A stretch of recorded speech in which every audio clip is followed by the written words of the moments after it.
All right, all right, all right. Good morning, mob family. Hello, everyone. Okay, let's see. Welcome to episode number 112. Make sure everybody can see me and that I can read the comments. All right, let me just post a good morning. I'll do one of these. Boom. There we go. Good May. Hello, everyone. God, May. Awesome. Good morning, everyone. All right, let me go down the list. Good morning, Mary Beth. Morning, Chrisman. Good morning, Jasmine. Good morning, Jeanette. Really early morning, Jeanette. Michelle, good morning. I see you're in and out, but you're here, so that's awesome. What's the person who's scratching their head, baby? About UF and HF? I don't know. The 4K difference. I don't know what that means. Who else is here? Jasmine's here. Jasmine Breeden's here. Good morning. Let's see. Paige, good morning. Hello, Heather. Good morning. Rico, good morning. Let's see. Someone had bus training. Good morning. Whoever's that with bus training. All right, guys, make sure that you go to StreamYard and give them permission, please. So that, hi, Cynthia. So we don't have to keep guessing who's who. If you give them permission, I know you have to keep doing it because StreamYard is just finicky that way. But just give them permission so that way I can see your name, or else I can't see your name. You come up as Facebook user. Let's see. Who else is here? There's a few Facebook users. So good morning to all the Facebook users. Unless you want to remain anonymous, which is okay too. Okay. Tell Stacy a big hello. Tell her we're thinking about her, and much love to her and the family. Let's see. This is the link. I love the fact that it comes up so fast. Please go to this link, click on that link, and allow StreamYard permission to post your name. Yeah, and then they'll post your name. I'll know who it is. Good morning, Richard. Welcome. Yes, unfortunately, you can never tell when the permissions run out until I tell you, and that's just StreamYard. Because if it were up to me, the names would be up all the time and would be easier that way. Okay, hopefully I didn't miss anyone. I think I got everyone. Okay, Linda, your name is not coming up. So when you write, so if you don't want to give StreamYard permission, when you write, just say this is, yes, Cynthia, there you go. Hello, Cynthia. So when you write, just say this is X, no, don't say X, but put your name there and I know who's writing. It'll be easier that way. Oh no, even when you say this is X? Like type your name. I've done the StreamYard whole thing. It doesn't work. No, but even when you type your name, like you say this is Dolly, you can say this is Dolly. Oh, okay. Cool. Well, you're gonna have to do that, miss. Okay? Because StreamYard apparently doesn't like you. I don't know what's going on with StreamYard. So yeah. Why are you grumbling, Jeanette? Don't grumble. You have coffee. That's everything else is right in the world. Okay. Let's see, Rebecca, your name's not coming up. Yes, Rebecca, your name is not coming up. Okay. So listen, if you can't get to StreamYard or you don't want to click on the link, I totally get it that it happens. Just say, hey, this is Rebecca. This is whoever, and then I'll know who you are when you write. I know who Silky in the house is because only Dan says that. So, do we really want to be X unless it's an X-Man? This is true. Unless you're an X-Man, you really don't want to be an X. So, yeah. There you go. So, this is going to be the blanket statement now. Your name is not coming up. So, when you write, please preface your comment with your name. Thank you. Okay, let's do the shout outs. So we're on YouTube. So you guys who are on YouTube, first of all, thank you for being on YouTube and following us. And I just want to kind of reiterate what I always say. We want to increase our YouTube followers to 1,000. I think how many are we now? 300 something, 335, 300 cents. That's awesome because we started with no one. And so we're at, yes, Linda, I can definitely see you. And DMX says he's going to give it to you. Thanks, Jasmine, for sure. So if you're not on YouTube, go follow us on YouTube, please. If you know someone who can follow us on YouTube, go follow. Let them know to follow us on YouTube. We're at Bitten Peaches Storyteller. And just subscribe, like, and share the channel. We want to kind of increase it to 1,000. Just to kind of get it up there. Yeah, we're almost at 400 subs, which is amazing. So considering we started with, how many people did we start with? 0, basically? Yeah, we started with 0. We started from 0. So we're at 400 almost. That's pretty amazing. And it's just going to keep growing. So we keep doing the awesomeness, and you guys keep following and just keep spreading the word, guys. You guys are amazing. So here's the link for YouTube. Copy this link and share it with people and let them, hey, guys, you want to come join a show or, and just subscribe. That's basically it. Okay? Kitty Pryde was an excellent X-Man. Close, but Wolverine was number 1 for me, always. Even before I knew about Kitty, Wolverine was like, because Wolverine has a very Japanese aesthetic, a Japanese way of being, and so I always gravitated towards that, even when I was very young, and that's why. Yes, Heather, you do show up now. So I want to give a shout out to our resident technomancer, Chris, who has really kind of shaped and pushed our YouTube channel. I know he doesn't like when we shout him out like this, but you know, you have to acknowledge the people who are awesome at what they do, and Chris is an awesome technomancer, and he's made the YouTube channel what it is. So huge shout out, Chris, to everything that you've done, not just in YouTube, although YouTube you've blown that out of the water, but everything else that you've done. So huge shout out to Chris Mendoza. Thanks, Chris. Totally appreciate it. Let's see.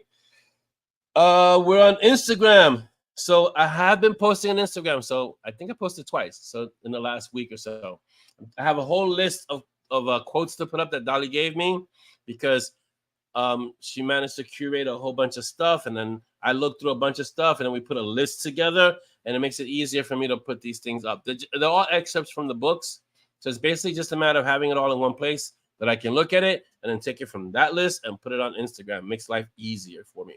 So here is our Instagram link.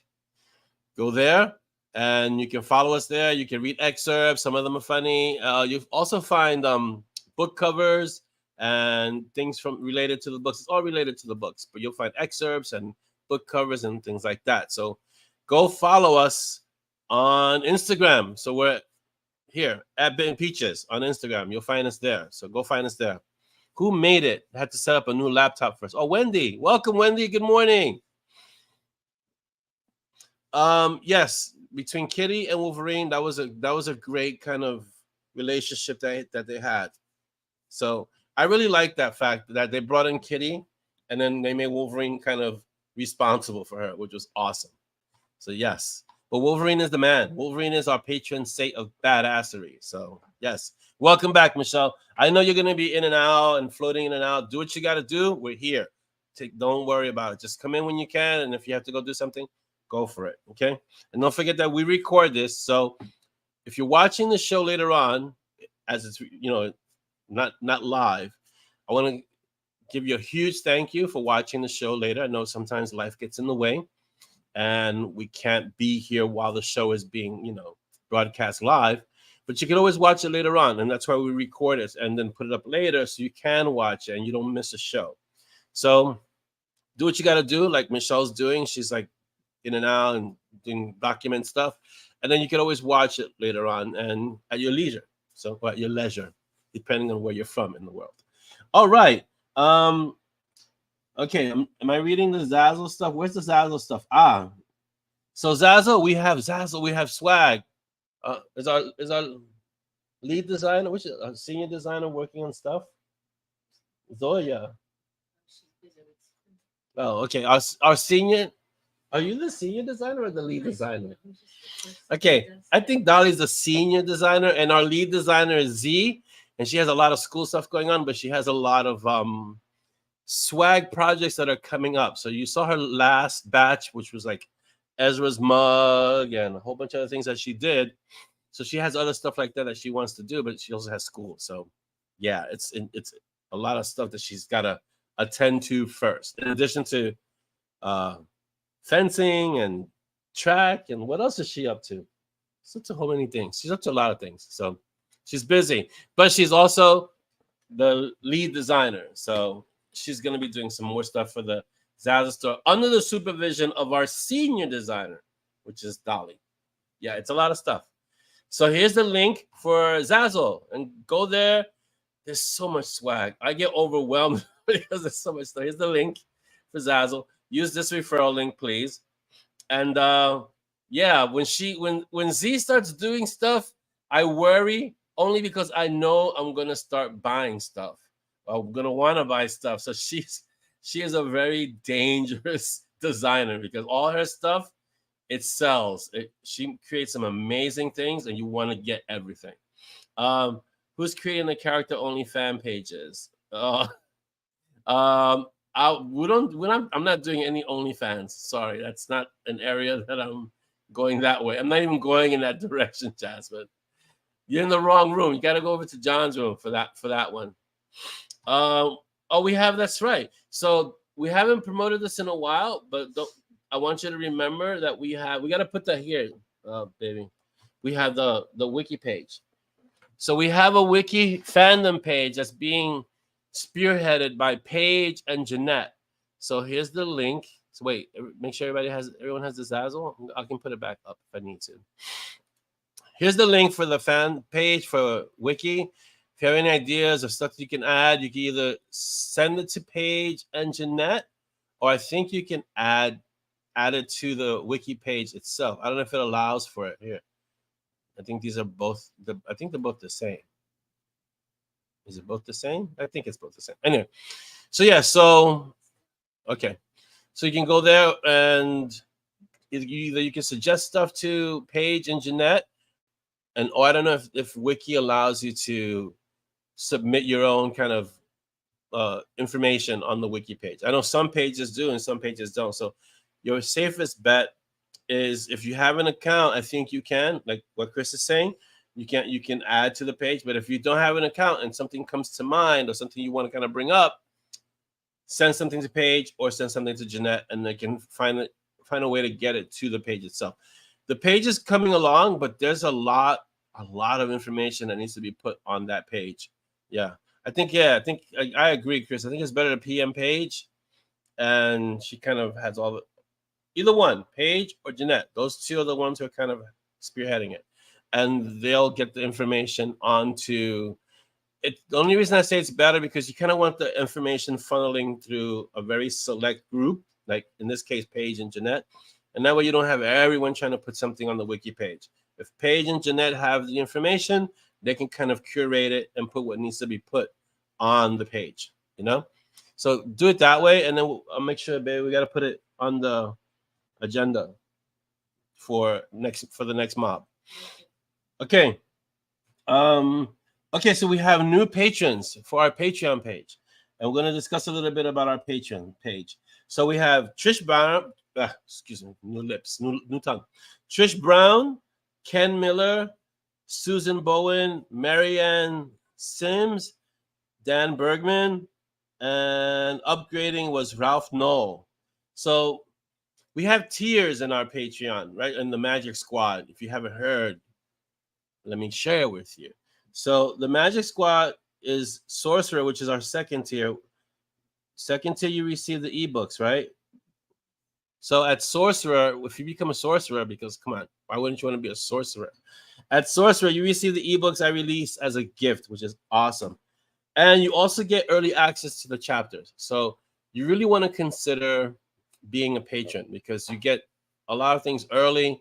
And we just released The Burden, which is a story that it's an interesting story. It's not the usual. It's an interesting, but it's a master yacht story, which is pretty interesting, pretty cool. I like it.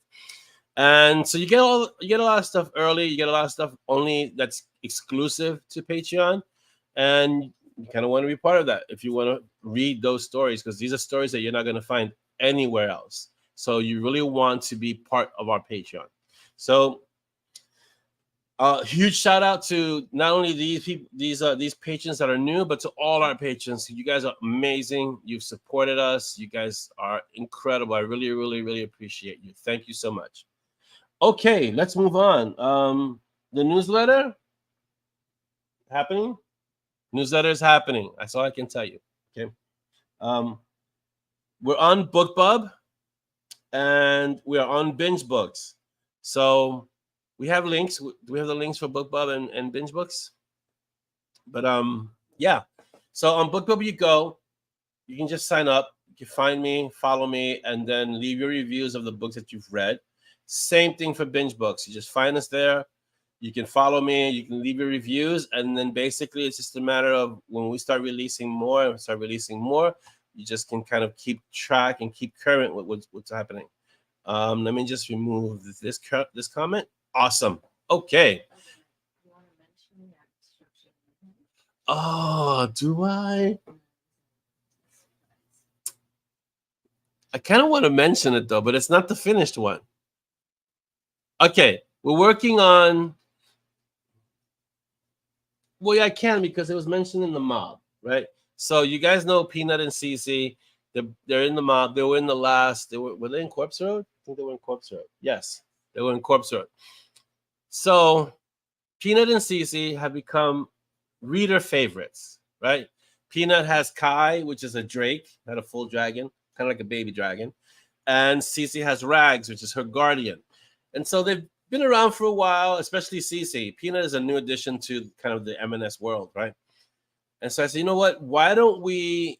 Because I have a feeling that they're going to start having their own story, or basically they're going to be part of the Brew and Chew, and they're going to need images. So I contacted the Range Doctor Design, and they've created some interesting images of both of them. Cece, you already know what she looks like because she has one story, Hellhound Blues, and so Cece is the same. But Peanut is interesting. It's not exactly what I thought. I think the only thing we had to change is basically she's wearing a hat, and I'm not crazy about the hat, but the image itself looks amazing. And so, what do we want to do? Do we want to put it in the mob today? Do you want to put it in the mob? Okay, we'll put it in the mob. All right, it'll be in the mob after the show. Okay, but understand that it's rough. But you heard it here first. You want to say something, babe? Okay. Yeah, we're gonna put it in the mob. Yeah, because this is gonna be really the before, and then later on we're gonna see the after when the Range is finished with the rough. Yeah. Okay, let's see. I'm missing a few posts here, so let's see. I'm a bit behind. This is finally got me database access, so I can get the data stored better. Okay, cool. Yes, we have a character list of over 120 characters. That's a lot of characters. Jeez. Yeah, so we could use more content. So let's make this a group effort and everyone cooperate and try to add stuff and send things to Paige and Jeanette. They can always add it to the wiki page and we can grow the page. And then that way we have a place to send people, like when they have questions, because believe me, I get questions, and it'd be easy to just say, you know what? Here's our wiki page. You can read everything here and make life easy. A breakfast before battle mug. Yeah, that was a good one. Or beware sand cannibals. Also a good one. Yes. Dolly says, Zazzle ideas. I'm noting them all down. Yes, Dolly takes all the ideas down for Zazzle and the people present her, and eventually she gets them. But you got to understand that her list, her agenda, things to do, in addition to everything that she does with Bin Peaches, just send stuff to Dolly. She'll get to it. Okay. People are so modest. My technomancer is modest. My lead designers, nobody wants to acknowledge how awesome they are. It's incredible. Okay, let's see. Rico says, my wife is the best eating pizzales. She just made and drinking. Nice. Awesome. Oh, follow us on BookBub. This is BookBub's link. So please follow us here. This is our profile. Awesome. Jeanette saying she's migrating to a database background so I have better control character data, then drop the information back into the spreadsheet. I think that's the best way to do it. It makes life easy for you. Let's see. Please check us out on Binge Books. We have okay. I'm gonna just put one because it's like you guys are doubling up on the links. All right. This is so that's BookBub and this is our Binge Books, and you guys are awesome because not only do we have one link, we have two links. So you guys are amazing. Okay, Peanut and Cece are awesome. Yes, Rico, they are, and so we already know what Cece looks like, and then Peanut looks. So I gave them what I thought Peanut looked like, and they're really almost spot on. So it's gonna be really fun. Yeah. I like that Jasmine saying I feel like Peanut is mentoring Simon. I think what's happening in that is that children, and in this case we use the term children loosely because yes, Peanut is a child, but she's also much older than her years because of her ability and her power. But I think children speak truths much better or easier than many adults do. And so Simon is learning. Yeah, like so Chris is saying you add things as you think of them, as you read the stories. There's questions, like there's some great questions today in the questions of this episode. Some really good questions. So add them. Welcome back, Audrey. Yeah, so there's some questions that I was like, wow, because I just read them right before the show started because I try not to read the questions when you guys put them up during the week because I want it to be kind of like new, fresh, and spontaneous in a way. So when I read these questions and I was sharing with Dolly about these questions are really good, and they're good every Kaffeeklatsch.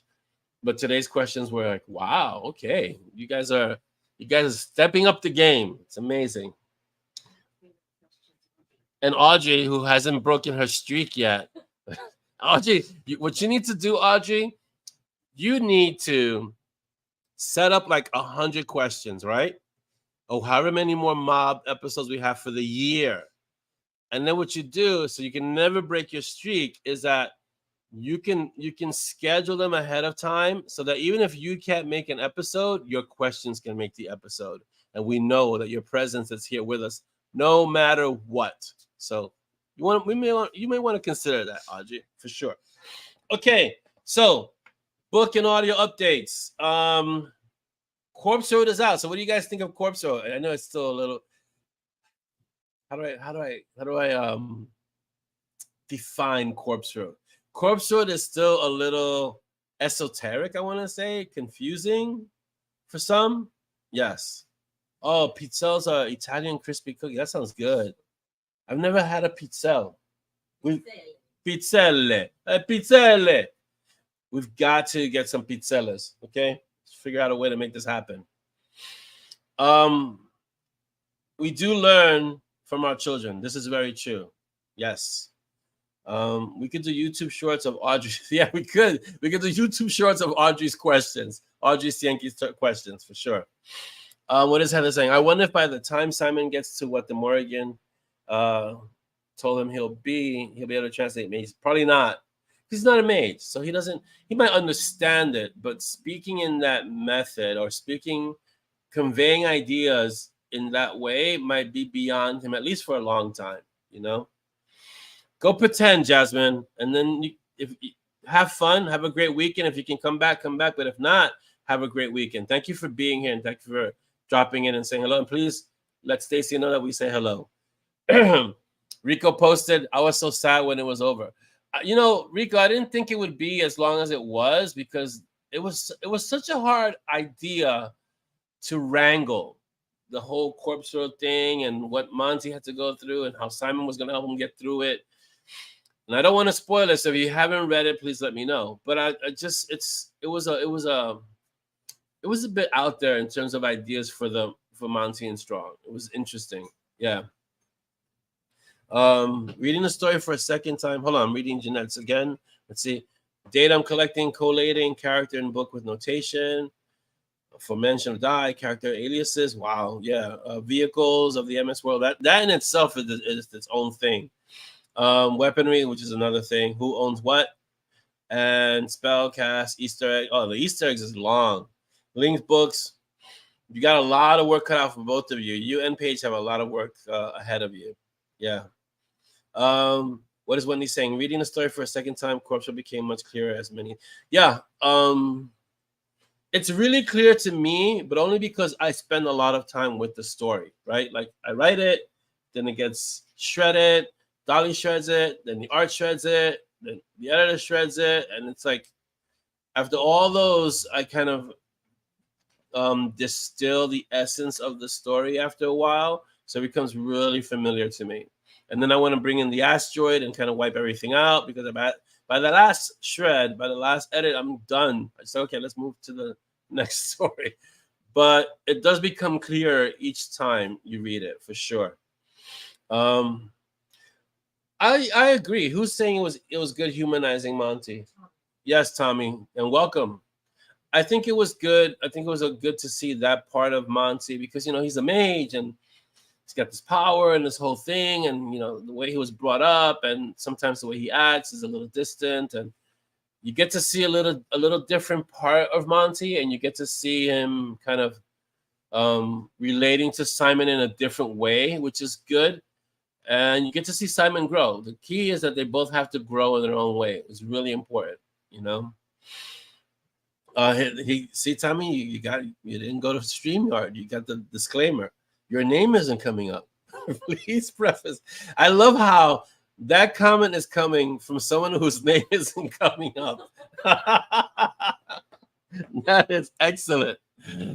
Oh, that's fantastic. Oh, let me drop this banner. Sure. Yeah. So, yeah, that I think that's perfect. Your name. Who's typing this? Don't worry about it. Just understand that your name isn't coming up. Mm. Oh, who's saying he was brilliantly involved in Razor? Andrew. Andrew, welcome. Did you? Hello. He has had a disclaimer. In walking the Razor, I really needed to humanize Monty there because of what was happening in that story and what was happening to Monty. Now, Immortal, which is the next story, is more of a Simon story, but there's a lot going on there where Monty has to step in. The fact that he no longer has the first Elder Rune changes a lot of things. And so it's gonna be so what has been shared with me by other authors, not by readers, but mostly by other authors, which it is what it is that the stories kind of take a long time to build up. They build up and then they climax and then they drop right away to the end. So, and it happens. I know it does happen a lot in the stories because I kind of build up the story a lot, especially Corpse Road. Corpse Road had a lot of exposition to it, right? So, and fight scenes, I'm of the mind because I was a fighter. I actually fought in life, and I was trained. Fights don't take long, but I gotta make them last a little longer because it's a story, and you can't do all this build up and then it's over really quickly. But Immortal is going to be. I have to. It's going to be the inverse. I have to give readers a break because it's going to be pretty much nonstop fighting, action, things happening left and right, and I have to give readers a moment to like catch their breath because if you don't do that as a writer, first the story goes really fast and people go, I don't understand, it was quick, how did it go so fast? And second, readers need a moment to process what's happening, and so you have to have moments where, okay, let's not have everything blowing up simultaneously. Let's have a moment where they can drink some coffee or have a conversation, things like that. But Immortal is going to be, you have Kali in there, you have Dira in there, you have the Blood Hunters in there, there's some other groups, people in there that make an appearance, and it's basically non-stop threats coming at them. So it's going to be interesting. It's going to be a lot of fun. Let's see. I still want to know if something was done to Monty. In which sense? Oh, you mean like Evergreen, the keeper, did something to him? Can't tell you that. That would be like spoiling stuff. And sometimes the stories go feral. Yeah, Chris knows about this. I'm gonna tell you up front. I start my stories with the goal of 50K because that's, for me, that's the length of the novel. I don't think I've met that once, 50K. I've gone less, 48, and I've gone more, 54, 60, 73. I don't think I've gone over 70 something. I think 70 and the high 70s has been the most I've done.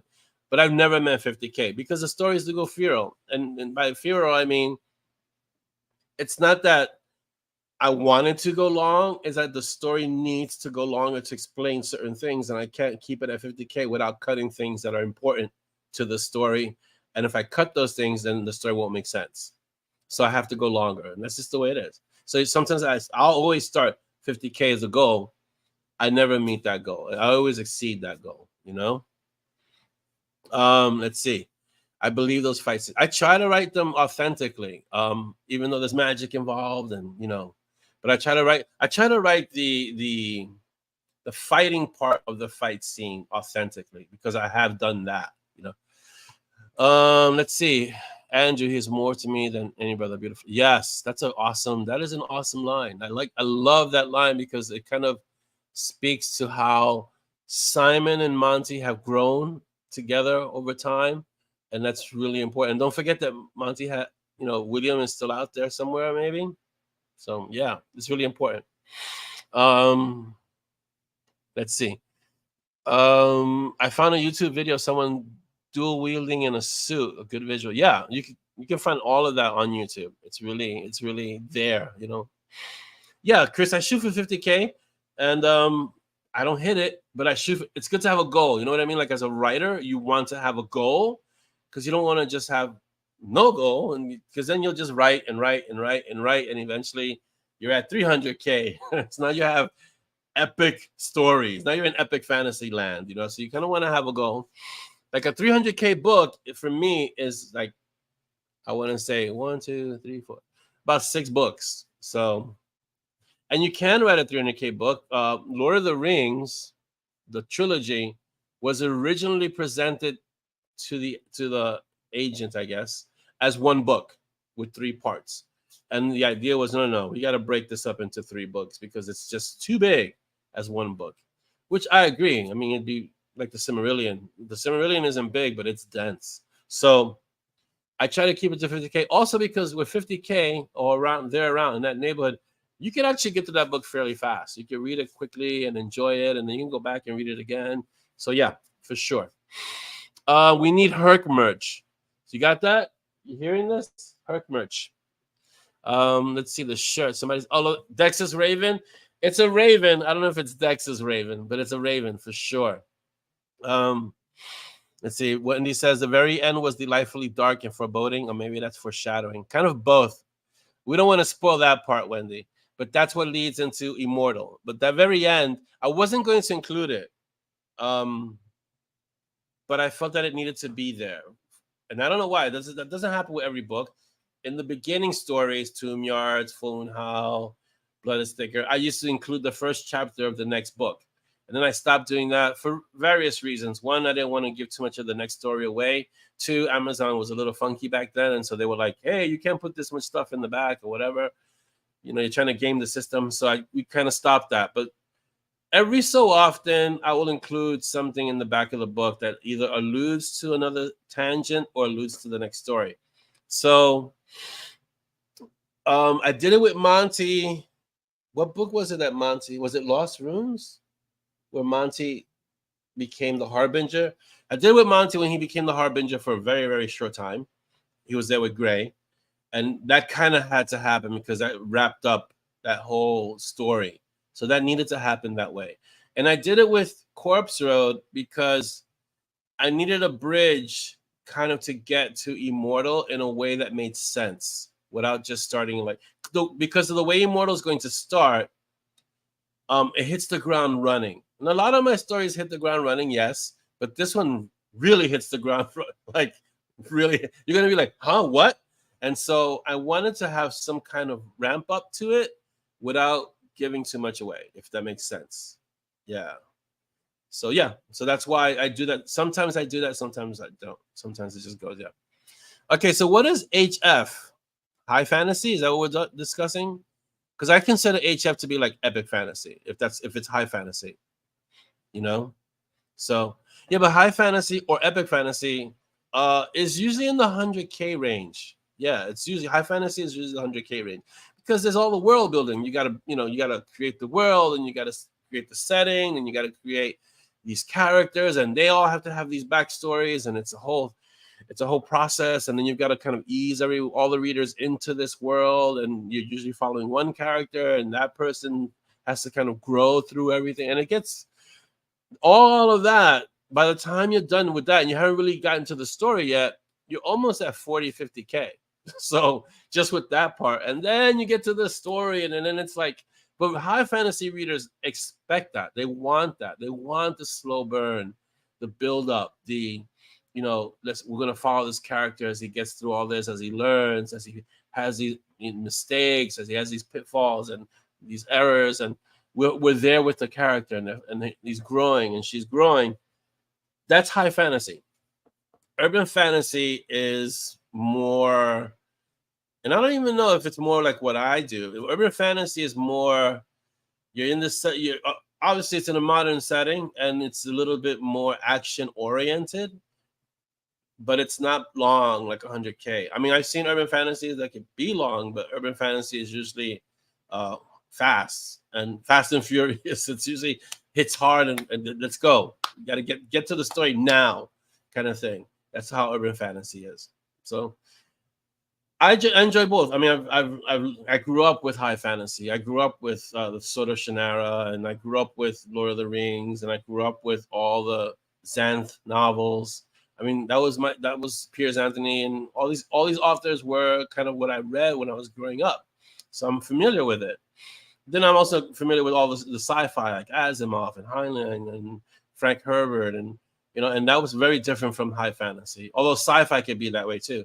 Dune is a story that many times, if you unless you like sci-fi and that kind of, it drags. It takes a long time because Frank Herbert, yes, Dune is a classic and it's one of the seminal stories to define the genre, like right up there with Arthur C. Clarke, who is considered the father of sci-fi, right up there with Asimov. But they wrote really detailed, in many cases, some aspects were hard science, and they really went through and explained everything. I mean, the Foundation trilogy by Asimov is still regarded today as one of the bedrocks of sci-fi writing. So it all depends. And Michael Moorcock is another one who kind of bridged different worlds when he wrote Elric of Melbourne. So yeah. But yeah, classic. But it's you have to enjoy the slow burn. You have to enjoy really letting the story kind of stretch out. And a lot of us, there's various reasons for this that it doesn't happen any longer. We live in a different world with technology, and things happen instantly, fast. And so our sensibilities for reading, unless you appreciate those kind of stories and you're a little older, this is an era now. I mean, and it's not just now because I grew up with graphic novels, but it's an era where most of the younger readers are reading graphic novels, like reading stuff, that's fast, that gets to the action right away. And because that's just the way attention spans are now. I read an article once where I remember that Abraham Lincoln gave a speech that was like, I don't know how many hours long, took a break. I think he went to eat something, get some rest, came back, and continued the speech for another few hours. You couldn't do that today. People would be like, I'm out. Get out of here. Hours? No, I'm gone. Because people just don't have that kind of attention span any longer.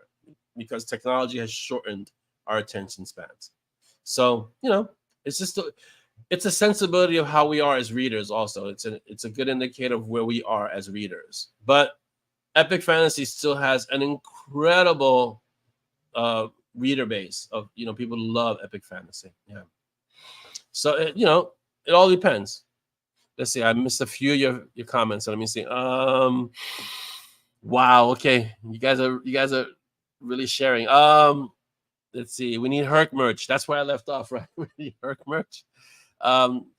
Yes, the very end was delightfully dark and foreboding. It was awesome. I really enjoyed the end. It needed to be that way, and I had a struggle with the end because I usually write in first person, and the end couldn't be in first person.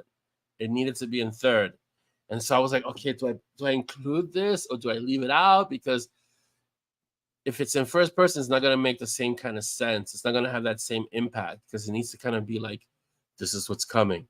But then if I do it in third person, it's going to be so different from the rest of the book. So, but it had to be in there, so I did it that way.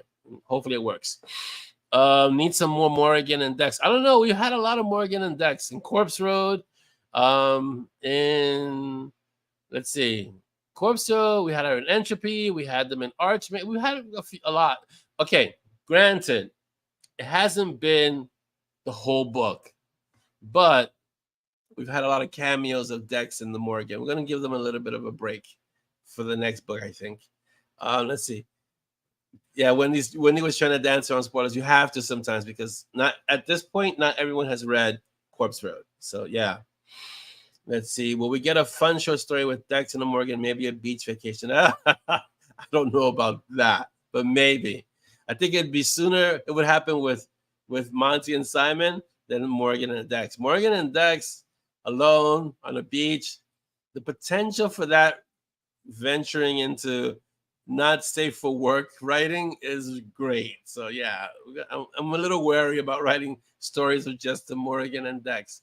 But that being said, I did write Peanut, and Peanut essentially was a Morgan and Dex story, and then Peanut was included in. So yeah. I do not know who David Ashura is, but I'm sure I can look up and find out who it is. Jeanette says, I love the fact that Monty intends to partner Simon during the time he serves the Morgan. That's a strong amount. Yeah, and that story, that's going to be interesting writing that story. I don't know how I'm going to do that and do M&S. It's going to have to be, there's going to be a lot of juggling there, but it's going to be fun.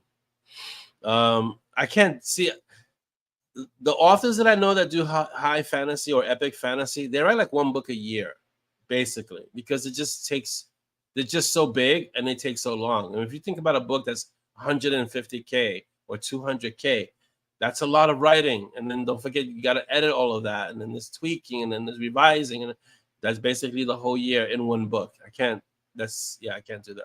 That's my brain does not work that way. Okay, love this. Like, wait, what? I think my muse got the word count flipped. Let's see, what is Heather saying? Oh, it's possible. Let's see what Jeanette's saying. There's a reason I read across many genres is I can set my reading capacity anytime. Yes, you can. If you read different genres, mysteries are short, although I'm sure some are long. Urban fantasy is on the shorter side. Then you can kind of venture into fantasy and then epic fantasy, and you can start reading much, much larger works. Yeah, I still have the Shannara books. The Shannara books are amazing. Terry Brooks is, because he's not passed away yet, is a fantastic author. Yeah, and I've contacted him on Facebook. He's a great person. He's a great author as well. I agree, Chris. I liked when it was called Sci-Fi and Fantasy, and I think we still have that group, the Sci-Fi Writers of America. I think that group is still around. I'm not sure. I was part of it a long time ago, but I kind of stepped away, so I don't know. But it's a good group. It's still around. I know that. Let's see. Richard says he started on epic fantasy. Now can't get enough of the urban fantasy and then new science fiction. You know, I'm really enjoying the new science fiction. Like I was telling Dolly, the Murderbot series, which is sci-fi, straight sci-fi. There's no fantasy. It's straight sci-fi. Awesome. If you haven't read Martha Wells, you should. But right now, I'm reading Gail Carriger because she's really good and her story is really good and they're short. And she writes really well. I was surprised. I thought it was going to be like, oh, this is going to be one of those romantic things. But no, it's really good. So if you haven't read The Parasol Protectorate, give it a try. You'll like it. I love Dune, but found the rest of the books to be a drag. I enjoyed the first two Dune books. It's been long. I read Dune in high school. So it's a long time ago. I couldn't get into too much Frank Herbert. It was just too much. Just like Asimov. After a while, like the Foundation stories became so much. I was like, oh, geez.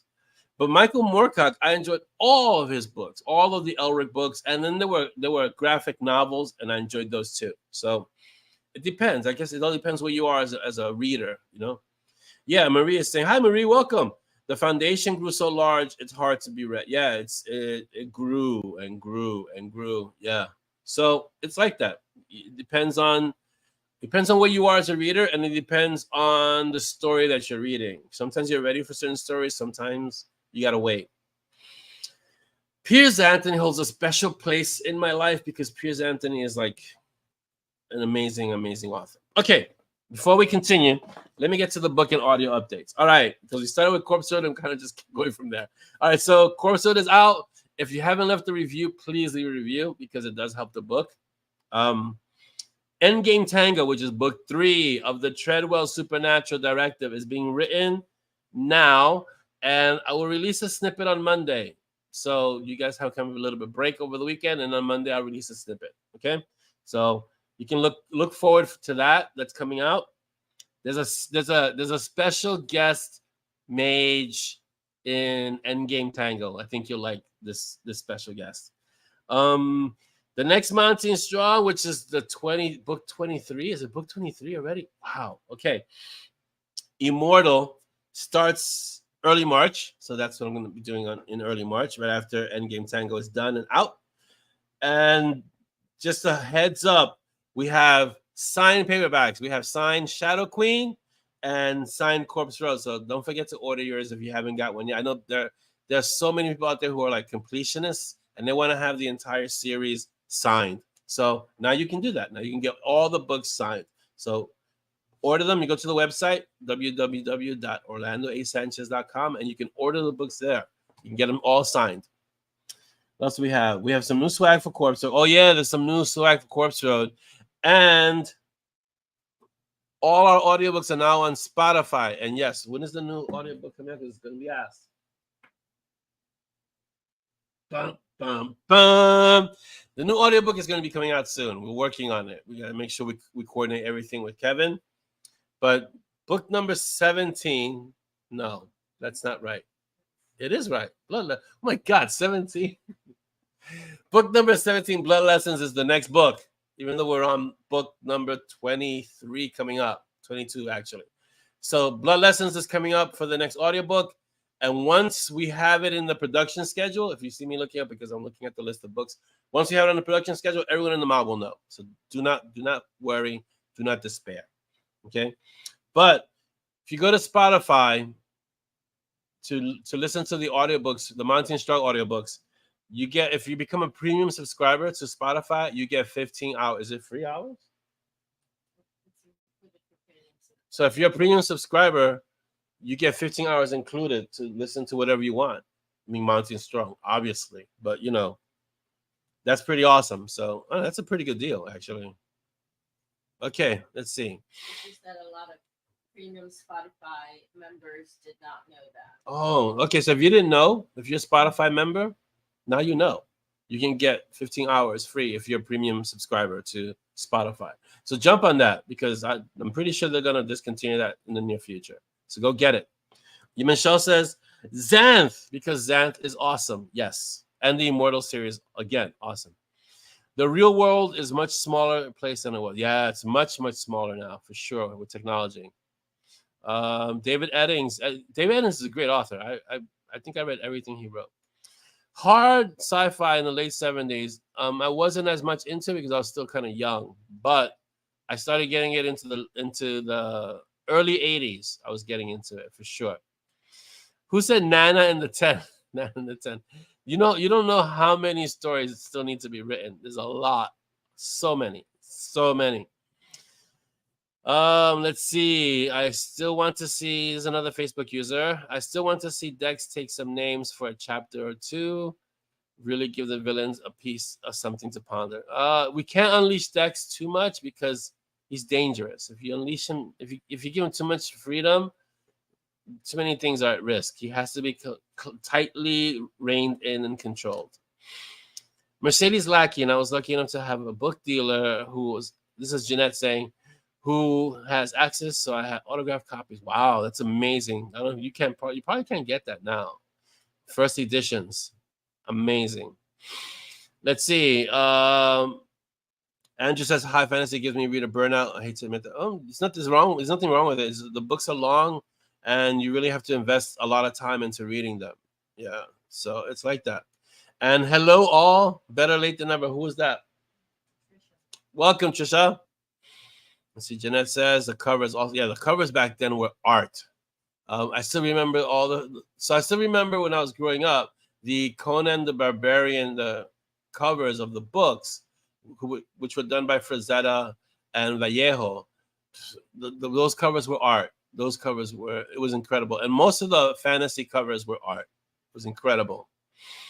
Oh, Bulgaria, yeah, that's definitely worth reading every year. Someone said they love Gail Carriger's books so much. They are fun and they're very British. They're very English, but they're very British. Yeah. So it's steampunk. It's very steampunky, and they're werewolves and vampires. And what Alexia, which is the main character, is a preternatural, so she kind of neutralizes both. So that's a lot. It was a nice, interesting idea on the vampire werewolf story genre mythos. You have one person who can kind of neutralize both those abilities. That's amazing. The Parasol Protectorate. Yes, Marie, get it. The first one is called Solace. It's really good. It's really well done, and it's really fun. It's a lot of fun, and it's semi-adult. So if I'm gonna write a book that's kind of has some romanticy in it, I think that's the kind of direction I want to go in. Yeah. And hi, Marie. Fifth Gen is on Gail's book that I can't reread. Oh, I don't know about. I've never read I'm only on the Parasol Protector. I don't think I'm gonna read past that. So yeah. Yeah, Chris, I agree. I mean, we were on the cutting edge of a lot of new and innovative writing, which is amazing. Yeah. So okay, so let's continue. Audiobooks are available on the website. Are they're available on the website, yes? And through, I don't know, through Book Funnel? Is that what Chris is asking? Yes. Yes to both. They're available on the website and they're available through Book Funnel. So yes, please go get the audiobooks, guys. Early happy birthday to somebody. Who? Early happy birthday, Jeanette. Let's see. The best way to support an author's audiobook is to buy direct from them. Yes, guys, that is the best way because they get chopped up from these distributors and everybody takes a little piece. And audiobooks are really expensive to make, to produce. So we want to make sure that the narrator is paid well. And we want to make sure that, you know, they make their money back because they're very expensive undertakings. March 14th, and we're also going to see the Rocky Horror Picture Show. Wow, that's excellent. Excellent. Harlan Ellison's a fantastic author. Yeah. If we were sitting and name all these authors, we'd be here all day. Let's see. Let me go down here. Gail Carriger has a young adult series similar to Parasol Protector. I haven't started. Oh, okay, I'll look into it. When I moved, I gave most of my sci-fi fantasy books to an artist friend who found inspiration from the covers. Great. That's if you're gonna do something, that's a great way to deal with. You have too many books, which is no such thing. Obviously, we all know that there's no such thing as too many books. But if you have a lot of books and you give them to someone who can appreciate them, or you give them to a library, that's the best thing. Yeah, back then you bought a book by its cover. You saw a cover that was amazing, you bought the book, and then you discovered if it was good or not, you know? But yeah. All right. We have no new books to promote this week. Right? We have no new books. Chris is telling us we have no new books. Dune 2. It's not really Dune 2, Wendy. It's Dune Part 2, I think, right? It's not Dune 2. It's Dune Part 2. So I have a couple of Michael Whelan's prints covers, Piers Anthony, CJ Sherry, yes. And an original pencil sketch for 2 was wow. Those are things you want to preserve. Okay, we have questions. We have a bunch. Let's get to them. You want to say something? Oh, you want to say something? Questions. All right. I can't see the feed. Dolly can see the feed. If you have a question, this is the time to ask. We've got about 20 minutes, so let's get to the questions. I'll see if I can answer them in an efficient manner. Audrey, so before I start, thank you all for the questions. You guys add this awesome dimension to every episode because the questions add a part that's really special.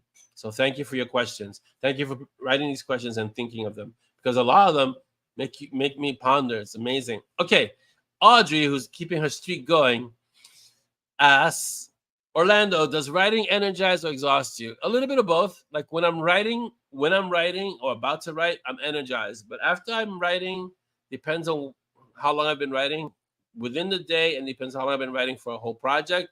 It could definitely exhaust me, and I need some time off. You can ask the mods. They make sure I take time off after the book. It's like, okay, you're out of the word cave. Get out, go away. You're not gonna be here for a while. Go rest your brain because my brain gets mushy after a book. So. And Corpse Road, which I wrote really fast, had some interesting mushiness afterwards, for sure. Darling, so that's a great question, Audrey. But yeah, a little bit of both, energize and exhaust. Energize because I look forward to writing, and exhaust because it does take it out of you as a writer. Dolly, your question: what actors, current or past, would you choose to play Simon and Monty? Well, Monty, obviously Benedict Cumberbatch. Benedict Cucumber perfect. Boy. And Simon, David Tennant.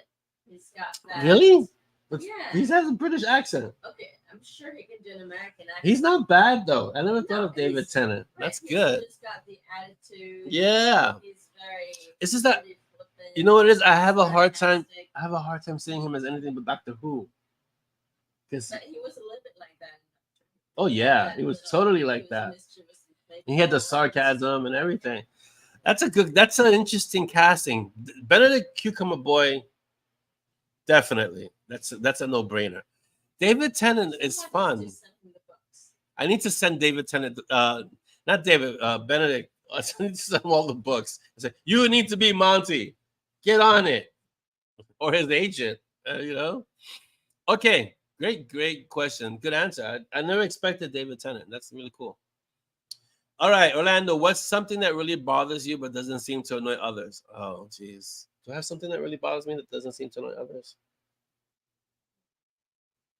Anything that you've picked up on in the few years we've been together?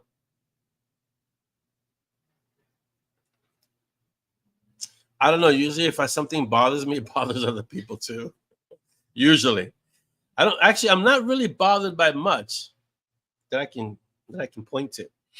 I'm pretty laid back, easygoing. I mean, I do have triggers, I guess, but nothing really bothers me like that. Injustice, but it doesn't annoy some people, but it does annoy me. Certain lack of manners. Lack of manners. That's also because of all the Japanese martial arts training. There's a certain rectitude that people should have. Oh yeah. Level of Go ahead. consciousness to Social awareness. Protect, yeah. Oh, consciousness. Protect family. Protect Yeah. children. Yeah, that's really big for me. Protecting the family, protecting the children. That's a big deal. That some people walk around like it's not such a big deal. For me, it's a really big deal. Yeah, that's huge. That one's huge for me. Yeah. Hope that answers your question, Audrey. But yeah, lack of manners. Like some people don't have manners, and for me, because I practiced karate for so long, I practiced martial arts for so long. There's a certain kind of way of being that is part of who I am. And so when certain people don't have manners, and other people just don't think about it or dismiss it, that irks me. It annoys me. It really bothers me, and most people are like, whatever. I don't do the whatever. Okay, thank you, Audrey. Great questions. Chrisman, Orlando, what is your very favorite part of writing a book or story? The original idea, the outlining, the dialogue, the end, or the live release because it's not out of your hands? I would have to say a little bit of both. The original idea is fun, but also it's annoying because I have to get the idea out of my head, and most of my ideas harass me. So right now, I have one idea which I have to get out of my head, or it's just gonna keep harassing me. But that's a fun part of being, I wouldn't say my favorite. I would think my favorite part is once it gets started and then it starts taking off, and then at the end, if I don't unleash the asteroid, that's great. And then once it's live, it's no longer really a favorite part for me, but it's like okay, it's done. Next, And the favorite part for me there, I guess, is readers reading it and enjoying it. That's a favorite part for me. Or discovering the parts that are like the lines that are really awesome that I don't remember at all most of the time. Like I'll read a book, I'll read a part and I'm reading it and Dolly's next to me and she's giving me the look like, you do realize you wrote this, right? It's like, yeah, but it's like, whoa, So yeah. Great question, Chris. All right, next question, also by Chris. Orlando, have you ever published any of your books in hardcover and perhaps just for your private collection? This is Tomb Yards and Butterflies, hardcover. Something we're just testing, but the format, look at the formatting. You see how tiny it is? Even with my glasses, it's like, whoa, ants on the page. So we're just figuring it out, testing, but it is hardcover and it's awesome. It's awesome to have it like in hardcover like this. We did this through Amazon, by the way. So yeah. So that's one in hardcover. And then I have another one. I didn't print it in hardcover, but let's see if I could take this out. This is a collector's edition that is not available anywhere. But this is basically from my private collection. This is Tomb Yards and Butterflies. But this is like really like, whoa, special, Has a bookmark, has special, this is special paper. It's really fine paper. And it's TMB. It's Tomb Yards and Butterflies. And this is also hardcover. The back has the endless knot, as you can see it. The front has it here, like that. And this is a collector's edition that I really wanted to create. So those are the only two hardcovers that I have that we've made. So that's it. But I think we're gonna lean more to this, right? See if we can do more of these. That'd be fun. There are a lot of things, yeah. Formatting, if you look at the cover, it looks off. If you see the space, it's not the right space. So this is like a test to see if we can actually do it. So we're working on it. We're working on it. A lot of stuff to do. And in the meantime, we still have to write stories. So, huh? Oh wow! In the Tito, how are you? Oh, it's good to see you. Welcome. I thought for a moment you said he was here, like he was here. All right, Wendy asks, has Simon misplaced a special flask of JAVAMBROSIA? No, he hasn't, because I don't remember him mentioning or pouring from it for some time. Probably my faulty memory, but I thought no, it's not your faulty memory. He hasn't poured from it for some time. I think a book or two, but he still has it. I just haven't had him drink from it too much, but he still has it, so don't worry. It's he hasn't misplaced it. It's there, but there's something that's going to be. If you remember, someone was admonishing him about drinking too much from it. So we're going to start addressing that, because remember, it was given to him by Hel, not the place, the goddess. And so you want to look at the ulterior motives that might exist behind giving him that flask of JAVAMBROSIA, and why and what it can do to him. So that comes up later. There's always a reason. Always a reason. All right. Jeanette asks, Orlando, what is the difference between a school of magic and a magical sect? A magical sect is usually extreme and usually adheres to one kind of belief, only one belief. That's why it's a magical sect. There's a definite kind of religious connotations in a sect. And so so that's what kind of the focus of a sect is. Like, we're only going to do one certain belief, one certain discipline, and this is it. And we're going to take that as far as we can, as extreme as we can. That's a magical sect, which is what you see why, like, the White Phoenix is a healing sect, and there's all these other sects that exist. And then Dex wanted to go back to having a school of magic, because a school of magic is open to learning. A school of magic is receptive to different schools of thought and allows for growth. And that's why he created the school of battle magic. But there are different forms of battle magic.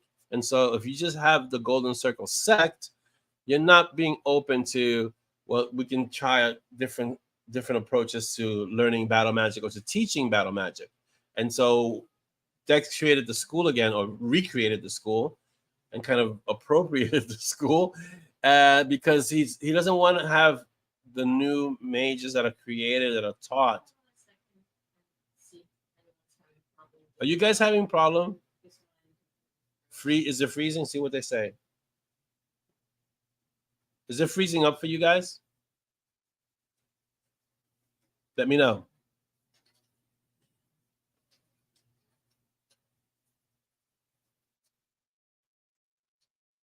Yes? No? Okay. All right. So the sect is basically kind of very focused on a very specific discipline, and they tend to be fringe, and they tend to be very focused and very out there. Extreme is basically the word for a sect. A school of magic is open to all different kinds of learning. They're more receptive, and they're more welcoming of different schools of thought. And so that's why Dex wanted to bring the Golden Circle back to a school of magic as opposed to a magical sect. Because once it became a magical sect, they stepped away from teaching battle magic because they had gone so extreme. And Dex is like, we need mages who can fight, who know battle magic, because it's important. And there was one great line where with the defanging of the Golden Circle. That was that line. I remember that line because it was a really good line, but it was basically the Golden Circle was defanged by the elders because they stopped teaching battle magic the way it was taught in the school.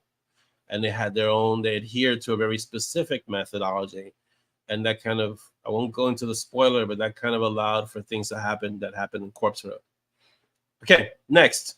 2. This is for you, senior designer. Thinking ahead, do you think we can get an M&S organizer calendar for either the 24-25 financial year or 2025? possibly with the provision of stickers like "Do not destroy things today." That's a good one. Breakfast at Ezra's, Randy Rump Repair Day. That's like almost every day Mountain Strong is out and about. Or alibi required. I mean, who needs boring notes like take the trash out when we have the M&S means of trash removal? Burn, blast, and bifurcate. I think that's a calendar you need to create, baby. Yeah, I think that's gonna happen for 2025, 2026. I think. I did want to do a calendar. Yeah. But it didn't get. So I think the calendar is on the list of things to create.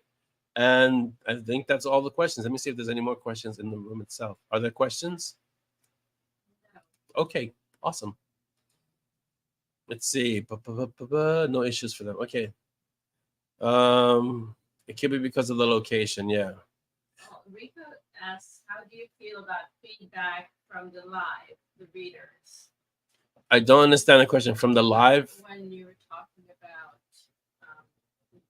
you were answering Chris's question about which is the most exciting part. Right. Writing and you said that seeing the books in the hands of the readers is an exciting part. Yeah. So he's asking, how do you feel about feedback? I always enjoy feedback. I have no problem accepting feedback. One, because I never take it personally. Two, because it only as long as it's constructive, it helps me grow as a person. It helps me grow as a writer. So I'm always open to feedback, and I listen to the feedback. I don't read all the reviews because after a while, I learned that reviews weren't for me. The reviews are for other readers to help them make a choice if this is the story they want to read. So I don't get caught up in reviews. They're important and they provide social proof, but I don't depend on them, or I don't place much stock in them in regards to, was the story well received or was the story good? I just write, and the reviews aren't for me. So I realized that it's not for me. Once I realized that the reviews weren't for me, I didn't get too hung up on reviews. But I think it's great if you guys want to give me feedback. That's awesome. I think I can learn from it. And if enough people say the same thing over and over, then I need to look at it and see what it is that might be affecting or impacting readers a specific way. Like when I tried to kill Peaches, I got a very loud response from the readers that warned me not to do that at the risk of my own life. See? Were you really going to kill him? Yes. Why? In Blood is Thicker, because why do I need Peaches there? This is what I thought at the moment. I'm not saying that now. I mean, at the moment, I thought, okay, he served what he needed to do in the first 2 books. This is a 3rd book. And remember, I was only writing 3 books. So it's only 3 books. It's okay if he dies in the 3rd book. That was a mistake. Little did I know that was an error. And then when I put that into the story, and I kind of put that in the MoB, the uproar was out of this world. It was like, are you insane? You can't kill the dog. You're crazy. Yeah, that would have been bad. So I very quickly listened to that feedback and rectified that and changed that, because you can't kill a dog. Not conceivable at all at this point. Oh no. The plot.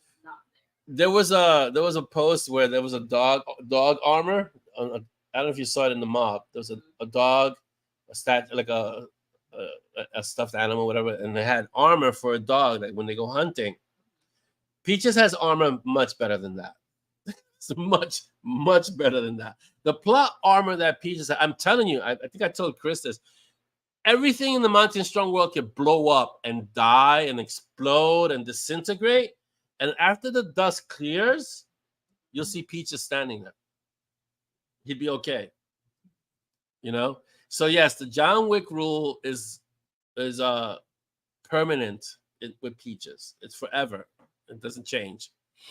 Yes, Rico, 3 books. At the 3rd book, because I was only going to write a trilogy for Mountain Strong, Peaches was going to die. And I learned understand, I was starting out as a writer. This is many years ago. And I didn't know that you couldn't dust the dog. I learned really quickly readers, the mob was like, that's so not happening. You're gonna have to redo that whole ending, that whole part. That's not gonna work. You're gonna have to change that. And I was like, but why? What's going on? And then, of course, after I learned that, I started doing it, but it was fake. But by that time, everybody saw through it. I was like, maybe I could convince them that I am going to. Although in Archmage, it was good. Archmage, because part of your brain, I know for a fact, because a lot of readers told me. But part of your brain, there was a small, tiny part where you're like, is he really gonna do it? Because it's like 21 books at this point, right? It's like maybe 20. Well, Archmage was what, 22? 20. Yeah, so it's 20 books, right? So at that point, that a lot of readers were thinking, well, maybe the series has run its course, and maybe he really is going to kill Peaches this time, you know. So a small part of people's brains were like, oh man, he's really going to do it. He's gonna take out Peaches, and that's what I capitalized on. There's no way I can kill Peaches, but that's what I capitalized on. And writing that story for me was rough though, because we lost our own dog, and it was rough, but. You can't kill Peaches. I can't kill Peaches. It doesn't work. I mean, I've hurt him. I think he's got Peaches has gone through everything. He's been poisoned.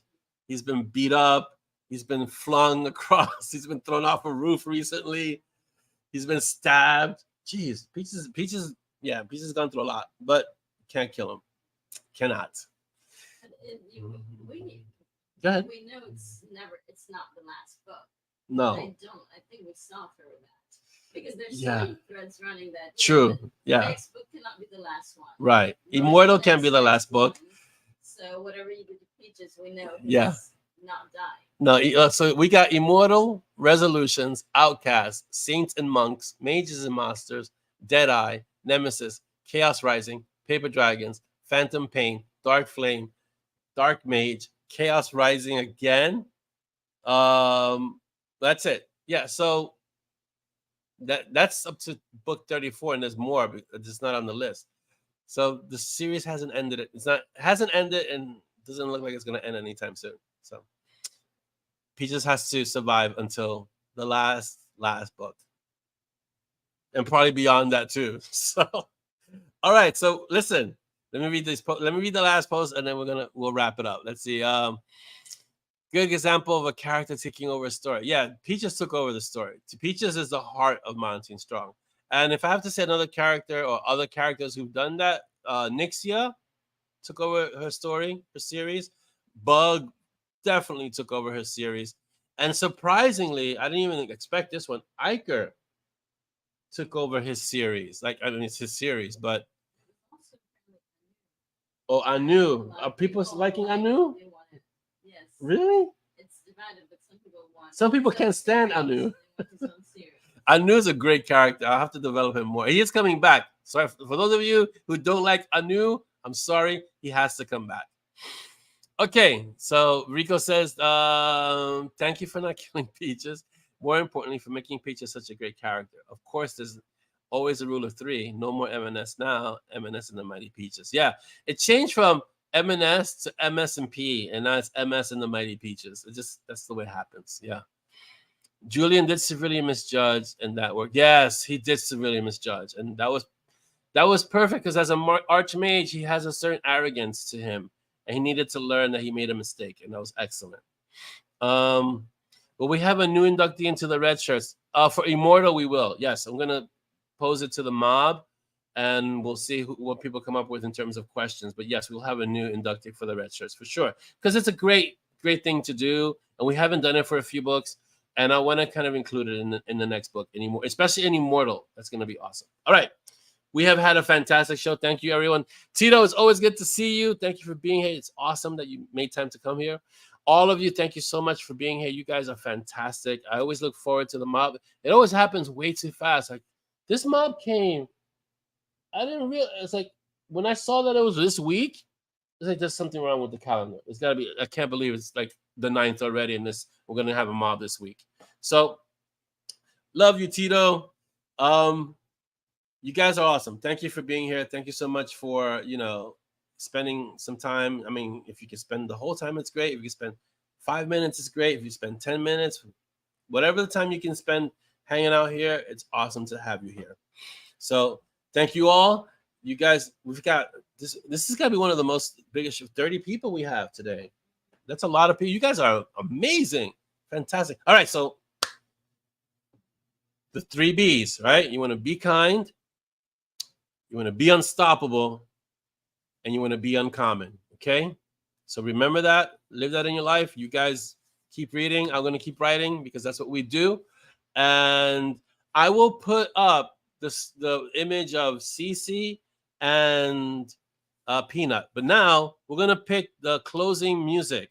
So before you go, it's a number 1 through 7, right? Yeah. Number 1 through 7. Which one is gonna? So pick a number 1 through 7, and I will put. That's the track that I'm gonna put to close out the show. So let's hear it, guys. Let's see the numbers. The first 10 people. Number 1 through 7. Pick a number. So that's 1, 2, 3, 4, 5, 6, 7, 8, 9, 10. Okay, that's it. No more. We'll stop at Marie. All right. 4. Okay, it's number 4, guys. That was the one with the most votes. All right, so number 4. Here we go. 1, 2, 3, 4. Oh, you guys got this one. Okay. All right, guys. I'm gonna get off screen, and you guys are gonna be able to hear this. I think it's very appropriate. All right, guys, have a fantastic weekend. Here on YouTube, everywhere you are. Have a great weekend, guys. Bye.